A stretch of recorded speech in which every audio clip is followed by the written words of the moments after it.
What a week this has been. Some good running by Lamar Jackson. A lot of games decided by 1 point. 3 division titles up for grabs. 2 number 6 seeds in both the AFC and the NFC, and so much more coming your way. Welcome to week 17 of the Blitz Zone. Happy New Year to everyone here in Staten Island and people all over the world. I'm your host, Eric Rosen. I'm coming to you live from the studios of CTV in Staten Island, New York. And boy, there is a lot to get into this week. Let's start for the last time on the AFC and NFC playoff picture. Starting in the AFC side of things, number 1, the Kansas City Chiefs, 11-4, coming off their victory, their loss on Sunday Night Football of 38-31 to the Seattle Seahawks. They still have the inside track for the AFC West and home field advantage throughout the entire playoffs. All they have to do this week, beat the Raiders at home, and the road to Super Bowl 53 on the AFC side of things will go through Arrowhead Stadium. Number 2, the New England Patriots clinched the AFC East for the 10th straight year. This past week over their 24-12 victory on Buffalo. Not a great statistical performance by Tom Brady, 123 yards and 2 interceptions on the day, his 11th of the season. One of his worst output in almost 15 years, but they still were able to get enough plays going for the victory, and now all they have to do to clinch a first-round bye, beat the Jets this week at Gillette Stadium, and they will do so. However, they have a chance also at home field advantage with a victory over the Jets, the Chiefs tying against the Raiders, and the Chargers tying against the Broncos. If all that happens, the Patriots could sneak into number 1 overall seed in the entire playoffs on the AFC side of things, and the road could go through Gillette Stadium. The Texans are the number 3 seeded team at 10-5. They already clinched the playoff spot despite the fact that they lost in Philadelphia 32-30 on that game-winning field goal by Jake Elliott from 35 yards out, and despite all the spectacular plays that Deshaun Watson had in that game. But nonetheless, they're 10-5. They have to clinch the AFC South. All they have to do at home, win against the Jaguars, and that's it. Otherwise, they could potentially go down as a wild card team if they lose and if the Colts or Titans win their final game on Sunday night. The Ravens, of course, had the inside track of clinching the AFC North. All they have to do is beat the Browns. Very simple right there. If they lose, however, and the Steelers beat the Bengals, the Steelers could sneak in and reclaim the AFC North and win by a half game over the Ravens. Lamar Jackson's done a great job in his last 7 starts, so let's see what he can do in start number 8. The Chargers are the first wild card team right now. They clinched the playoff spot. As I mentioned, they're still in the hunt for the AFC West. A victory over the Broncos, coupled with a Chiefs loss to the Raiders. The Chargers win the division. The Colts are right now the number 6 team for that second wild card spot. They're going to Music City to play the Tennessee Titans. 8:30 on NBC Sunday Night Football. Win or go home. So, and speaking of the teams in the hunt, the Titans, who are playing the Colts on Sunday Night Football, so the winner is in, loser is out. And the Steelers, as I mentioned earlier, number 8, win over the Bengals, coupled with the Ravens' loss to the Browns, the Steelers win the AFC North. And in the NFC side of things, the Saints are the number 1 overall seed. That's it. It's done. Home field advantage throughout the playoffs. Go through the Mercedes-Benz Superdome in the NFC side of things. That's why we found out earlier today that Teddy Bridgewater and not Drew Brees will be starting at quarterback for the Saints at home against the Carolina Panthers. For the Panthers, what's at stake? Ending their 7-game losing skid. Otherwise, there's really nothing else left for either team in this matchup. Now, the Rams, they're number 2. They clinched the NFC West. In fact, they were the first team to clinch their division, I think it was like 4 or 5 weeks ago. Now at 12-3, all they have to do at home against the 49ers at the Coliseum, win, and they get home field. They get at least a first-round bye and guaranteed 1 home game in the divisional round. Otherwise, if they lose, coupled with a Bears victory over the Vikings, the Bears could sneak in since they're both 12-4, but the Bears hold the tiebreaker over the Rams Sunday Night Football when the Bears beat the Rams 15-6. Speaking of the Bears, they're guaranteed the number 3 seed, clinched the NFC North for the first time in 8 years. Great job from Matt Nagy and company, and and the masterful work of Khalil Mack on defense along with Danny Trevathan. It's unfortunate Eddie Jackson is hurt, their safety, who's had 6 interceptions on the year. But hopefully he'll be back in time for the postseason run. Here's the thing. They could get, as I mentioned, the number 2 seed with a victory over the Vikings, coupled with the Rams' loss to the 49ers at home. The Cowboys are locked into the number 4 seed. They can't do any better than that. They won the NFC East for the 3rd time in the last 5 years, 2 out of the last 3 years in the Dak Prescott and Ezekiel Elliott era of Cowboys Nation. Congratulations to them. Number 5 seed is the Seattle Seahawks. They clinched their wild card spot with the victory on Sunday night at home against the Chiefs. They still haven't clinched number 5 seed, though. All they have to do at home, beat the Cardinals, the team with the worst record in the NFL. So it doesn't pay for the Cardinals to win, because if they lose, they will be the number 1. They will have the number 1 overall seed in the number 1 overall pick in the 2019 NFL Draft. That's very good right there for them. But here's the problem: 5 out of the last 6 years, when the Seahawks have played the Cardinals at home, the Cardinals have been victorious in those games. Will it be 6 out of the last 7? Who knows? But if that's the case, the Seahawks may drop to the number 6 seed and have to play the Bears on the first weekend. And the number 6 seed, the Vikings, right now are holding by a half game their lead on that spot over the Philadelphia Eagles. Very simple for the Eagles, who are on the outside looking in. They have to beat the Redskins on the road, go 9-7. With a Vikings loss to the Bears, that means the Eagles will be in. The last team anybody wants to see in the playoffs has got to be the Eagles. Considering the way they've played the last few weeks under Nick Foles' tutelage, including that game-winning drive he led against the Houston Texans, what team in their right mind would want to play them, especially a team that's trying to defend their championship? I highly doubt it. And that is the AFC and NFC playoff picture right there. I didn't mention any of the eliminated teams because, honestly, it doesn't really matter at this point. But the fact is there are 15 teams left, 3 championships, 2 number 6 seeds, and a first-round bye in the 2 first-round byes in the AFC and 1 first-round bye in the NFC, all at stake. Week 17 is going to be fun, so put on your seatbelts, ladies and gentlemen, because this is going to be a bumpy ride heading into the final week. And since we are in the final week of the 2018 NFL season, we're now coming to that very treacherous day, the worst day in the NFL, the Monday after the regular season ends, known as Black Monday. The day in which coaches, coordinators, general managers find out whether or not they have a job for next season. I'm going to give you my pick so far of who I think is going to get the pink slip. And believe me, this is not something that I would relish in. It's not fun. It's not cool. It's not happy times to see somebody lose their job, especially on New Year's Eve, to find out you're going to 2019 without an income. Sorry if I'm not making my words are not coming out right, but that is not a good feeling to have, as a provider, say for your family, for your kids. Happy New Year, kids. Your father doesn't have a job next year. Not something that any parent wants to have to tell their kids at all, or their wives or loved ones or anybody that they don't have a job. But this is the unfortunate process of the National Football League. Sometimes maybe they'll hold off on Monday, knowing that it's the last day of 2018, and maybe these teams won't be so cruel and wait till the new year begins. I'm hoping that's the case. But anyway, this is the teams that I think are going to be letting their respective coaches go, starting with the New York Jets. Todd Bowles. After 2015, he's had sub-500 seasons.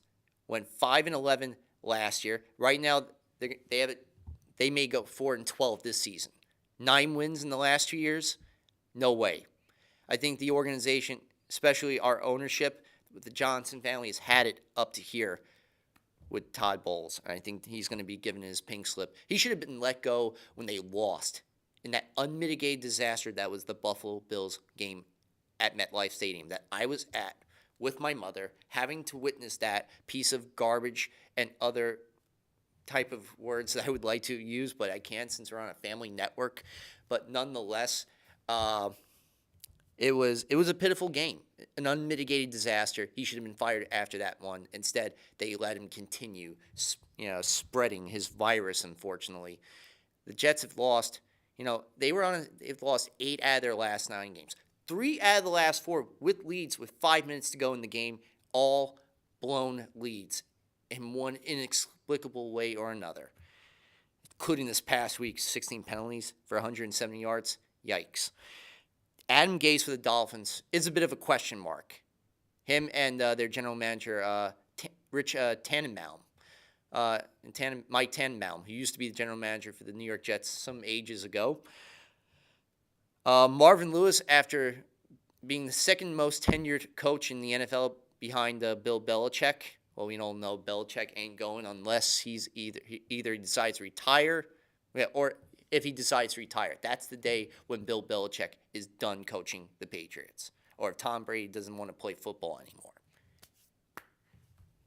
Anyway, with Marvin Lewis, this is the 3rd consecutive year the Bengals are missing the playoffs. He had to fire a defensive coordinator earlier this year, Terrell Austin, for the fact that the Bengals defense had 3 straight games in which they gave up 500-plus yards, a record, by the way, in the modern Super Bowl era.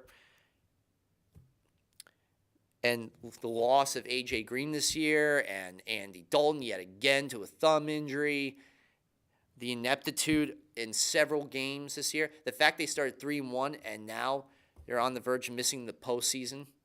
They're not on the verge. They are missing the postseason for a 3rd consecutive year, and they haven't won a playoff game since 1990. I'm thinking the Bengals are going to be moving on after this year. Doug Marrone, the Jaguars. This was a team that was 10-6 last year, had the number 1 defense, won 2 playoff games, and was a half away from going to their first franchise Super Bowl. To go from that to 4-12, including losing 9 out of the last 11 games, right there shows that the team gave up on him.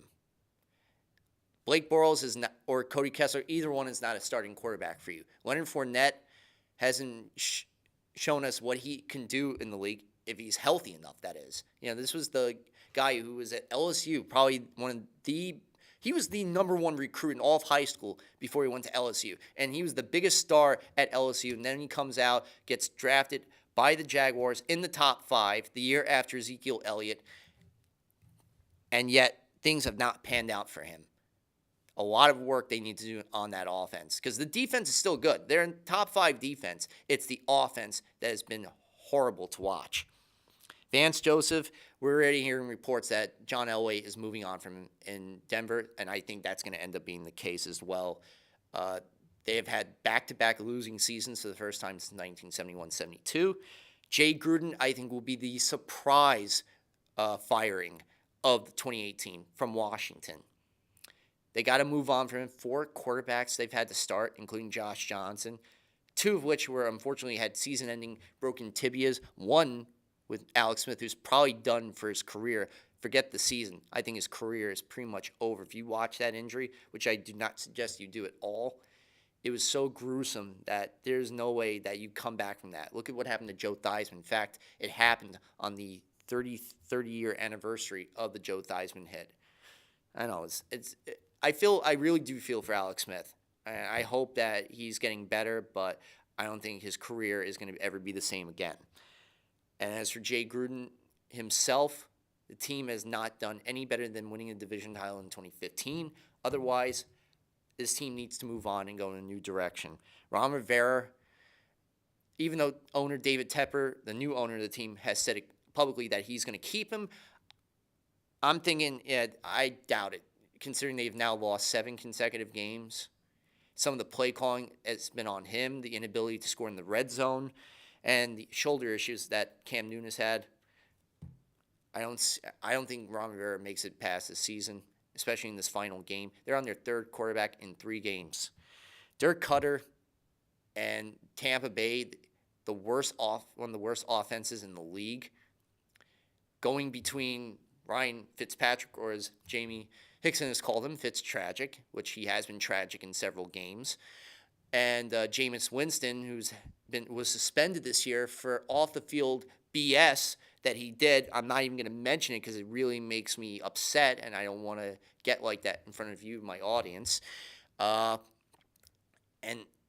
in several games, in 3.5 games, throwing 10 interceptions, not something that's great to watch. The running game still is being established. I think Peyton Barber definitely will be the future of their ground game. But it's been a disappointment with Ronald Jones II. And as I mentioned, the defense needs to be reworked and revamped in so many ways. And I think Dirk Cutter is not the man to lead this team going forward. Even with Mike Smith being let go, it still didn't do anything. And Steve Wilkes, we're already hearing reports after 1 year as coach at the Cardinals, he's being let go. They went 1-7, the worst home record since they moved from St. Louis to Arizona in 1988. They're 3-12 right now. They're on the verge of a number 1 overall draft pick with a loss this week to the Seahawks. All right, those are all the coaches I think will be fired, or are going to be fired, or possibly. Well, anyway, let's see if that actually happens or not, but it's never fun to find. Obviously, it's never fun to find out that you don't have a job. And if they do, some of them I think will survive. Will probably get either calling as a defensive coordinator or maybe as a analyst on Fox or a CBS or the NFL Network. That's what sometimes happens to some of these folks. Well, if they have the personality for it. Look at Rex Ryan. He's doing the pre-show on ESPN now the last few years, and he definitely had the personality. The guy was always boastful, talked. Sometimes he had a big mouth. Sometimes he backed it up. Sometimes he didn't. But he was – one thing you couldn't say about Rex Ryan, you couldn't say boring next to him.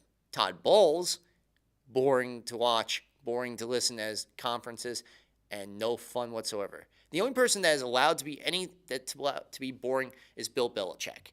He's earned that. Look what he's done with the Patriots. Love him or hate him, he's had success. 5 Super Bowl rings. Enough said. I know. Kind of weird I'm saying that with wearing Jet stuff, praising a guy who basically blew the team off in a 24-hour period, but I'm willing to somewhat forgive. Somewhat. All right. Let's recap the week that was Week 16 in the 2018 NFL season. The final Monday night game of the season, and what could be the final game at Oakland Alameda County Stadium. As we all know, the Oakland Raiders, or soon to be Las Vegas Raiders, will be in Sin City 2020. However, the city of Oakland has filed a federal lawsuit on the Raiders and the NFL for this move. Therefore, the Raiders don't have a lease don't have a home, or haven't signed a lease for the 2019 season, which is going to be a big story after 2018 is over. Where will the Raiders play the one season before they move to Las Vegas? We're hearing rumors of San Francisco, whether it's Levi Stadium, the home of the 49ers, or AT&T Park, where the baseball San Francisco Giants play, or somewhere in the Vegas area, Reno, or UNLV. That has remained to be seen, along with the fact that the Raiders still need a general manager after letting Reggie McKenzie go. And this is the team that has the 4th most projected cap space coming their way and 5 first-round picks in the next 2 years. With all that happening, they have the Denver Broncos coming to visit them, and we saw all the signs from Raiders Nation on Christmas Eve. Please stay in Oakland. The Raiders are always Raiders forever in Oakland, pleading, but it's not going to matter. Al Davis' son, who now runs the team, is gonna decide what not this team stays in Oakland or goes somewhere else. No, it stays in Oakland for one more year, or they're gonna go somewhere else. Most likely, probably not Oakland, considering the city's suing them. Anywho, on the kickoff, Andre Holmes deflects Cody Watman's punt before it crosses the goal line. However, they don't down the punt. So, of all people, Dwayne Harris picks up the ball, goes 99 yards for his 16th career special teams touchdown for 99 yards, tying the record, the second most yards on a punt return from Patrick Peterson's 99 yards, and Robert Bailey, who still has the record for 103 yards on a punt return touchdown in NFL history. Then they go up 14-0 on a pitching play from Derek Carr to Doug Martin, the muscle hamster, scampering 24 yards to the right side of the field for a touchdown. Then Case Keenum gets a pair of touchdowns to Deshaun Hamilton and Cortland Sutton, the rookie out of SMU. Then Jalen Richard scores on a 3-yard rushing touchdown for Oakland, and the Raiders end up going on to win 27-14 over the Broncos. The Broncos are assured of a losing record, consecutive losing seasons for the first time since 71-72. LA Rams, Arizona Cardinals. This was not a fun game to watch if you were a Cardinals fan whatsoever. The only bright spot for the Arizona Cardinals, which there were very few in this season, Larry Fitzgerald, in 15 years of his prolific NFL career, went up the rankings of the top 10 receiving yards list in NFL history. He did something he's never done in his entire 15-year career. He threw a touchdown pass, a 32-yard pass to David Johnson in the game. That was it. That was the only good thing that happened for the Cardinals. Otherwise, C.J. Anderson, a guy who's just signed 5 days off the street after they announced Todd Gurley had ankle issues and would not be able to play this week, goes on a 167-yard rushing, 20 carries, 2 touchdown performance, including a 4-yard rushing touchdown, and on the day, and the Rams collectively get 269 rushing yards. They beat the Arizona Cardinals 31-9. The Atlanta Falcons visiting the Carolina Panthers.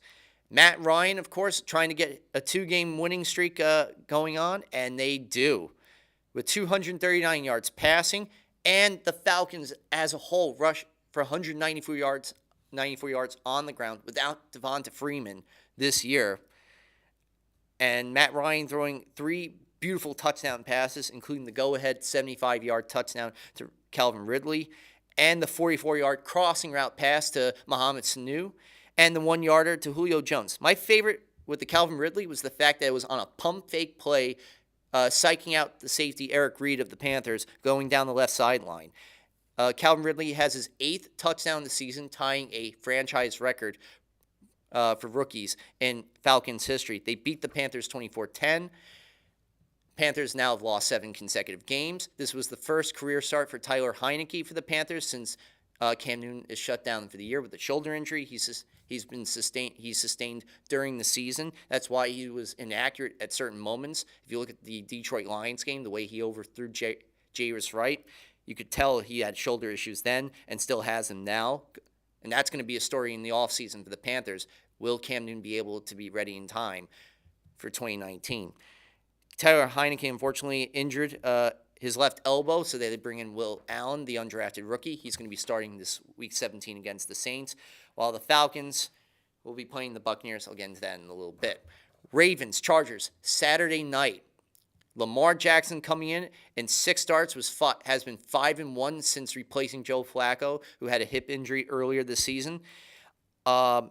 Had a great dominant performance, his first 200-yard passing game in his career, 204 yards to be exact, on 12-22 passing. The fact that they were up 6-3 at the half, but then the Chargers came storming back after a Kenneth Dixon fumble. They were able to take the lead for a little bit, the Chargers. Then the Ravens, on the ensuing possession, Lamar Jackson throws a touchdown pass to Mark Andrews, the tight end between 2 safeties, for 67 yards in stride. And then at the end of the game, a Tavon Young 62-yard fumble 6 for the Baltimore Ravens defense. Ravens beat the Chargers 22-10. Bills, Patriots. Patriots looking to lock up the AFC East for the 10th consecutive year. The Bills are just trying to win for the sake of pride. Unfortunately, the pride just was not there. But neither was the good statistical performance for Tom Brady. 126 yards, his worst output since 2003 when he lost to the Bills with a 123-yard passing performance. And he had 2 interceptions, which gives him 11 for the year. That's the worst since 2013 in terms of that output as well.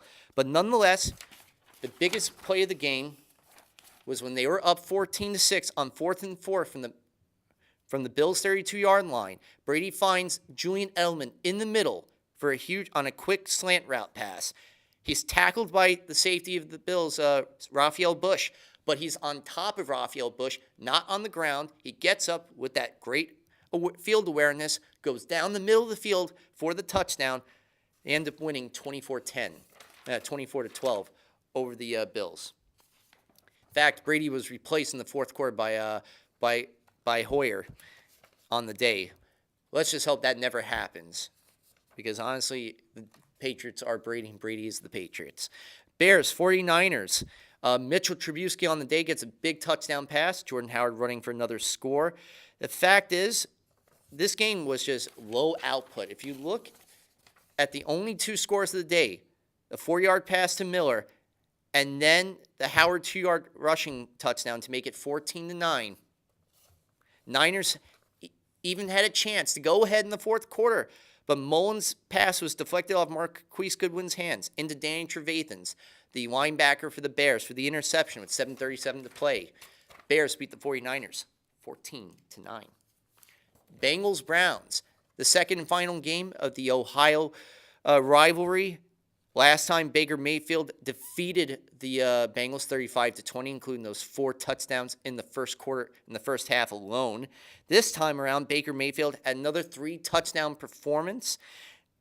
Incredible performance right there. And, of course, Nick Chubb running for 112 yards, one of the best rookies along Baker Mayfield to come into the league this year.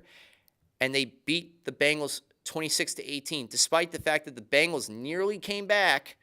You know, Jeff Driscoll throwing through 2 touchdowns in a 2-minute stretch does not matter.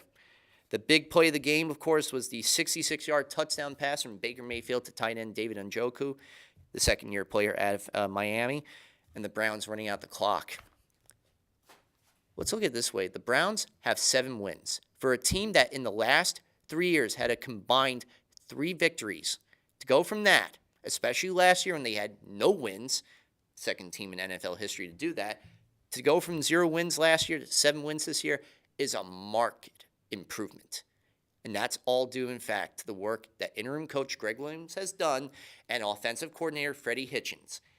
If John Dorsey, the GM, is smart enough and is perceptive enough, he will keep Greg Williams as the permanent head coach going to 2019. Who knows? The future. The ball is in your court. As for the Bengals, another miserable year. Buccaneers, Cowboys. Cowboys were won by the skin of their teeth. The fact is, they gave up 40. They allowed Winston on 48 pass attempts, but they did sack him 3 times. The best part is the defense that accounted for several big scores. The 4-yard fumble recovery by Randy Gregory, which led to a Michael Gallup touchdown in the third quarter, and the 69-yard fumble 6 by Jalen Smith. The Buccaneers lose to the Cowboys 27-20. Cowboys win their 3rd division title in the last 5 years, are going to the playoffs. Congratulations, Dallas. As for Dirk Cutter and company, another year the same. Vikings, Lions. Talk about Rudolph the Red-Nosed Reindeer, or Kyle Rudolph the Red-Nosed Reindeer, at the end of the first half on a 44-yard Hail Mary pass. Grabs an insane touchdown right there with not much happening in traffic on a career-high 122-yard performance with a career-high 2 touchdown, matching a career-high 2 touchdown receptions and a season-high 9 receptions on the day. Helps the Vikings to a 27-9 victory over those pitiful Detroit Lions. They only could score 3 field goals by Matt Prater in the first half. Otherwise, it was more the same. It got so bad for Matthew Stafford that with about 4:10 left in the game, they replaced him with Matt Castle. When you get replaced by Matt Castle, the guy that years ago was cheered for when he got injured, there's something wrong right there. and nobody